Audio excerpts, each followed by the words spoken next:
ఏంటి లక్ష్మమ్మ, పరిష్కారం నీ దగ్గర ఉండడమేంటి? మీ సమస్యని నేను పరిష్కరించగలను అంటున్నాను. నేను ఇల్లు వదిలిపెట్టి వెళ్ళిపోతే ఆ నిహారిక కూడా ఇల్లు వదిలిపెట్టి వెళ్ళిపోతుంది అంటున్నాను. అప్పుడు మీ సమస్యకి పరిష్కారం దొరుకుతుంది కదా. నేను ఈ ఇల్లు వదిలిపెట్టి వెళ్ళడానికి సిద్ధంగా ఉన్నానమ్మా.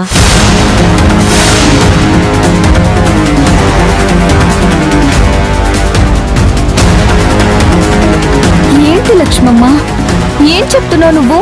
నువ్వసలేం చెప్పావో గుర్తు తెచ్చుకో.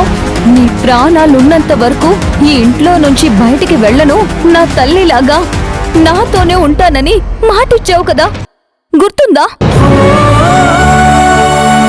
నాకు జీవితాంతం తోడుగా ఉంటానన్నావు, గుర్తులేదమ్మా?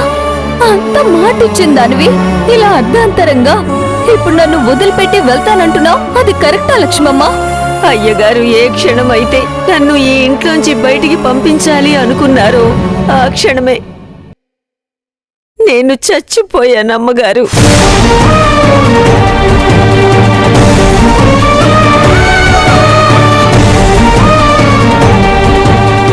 ఇప్పుడు ఈ ఇంట్లోంచి బయటికి వెళుతున్నది నా శవమే అనుకోండమ్మా.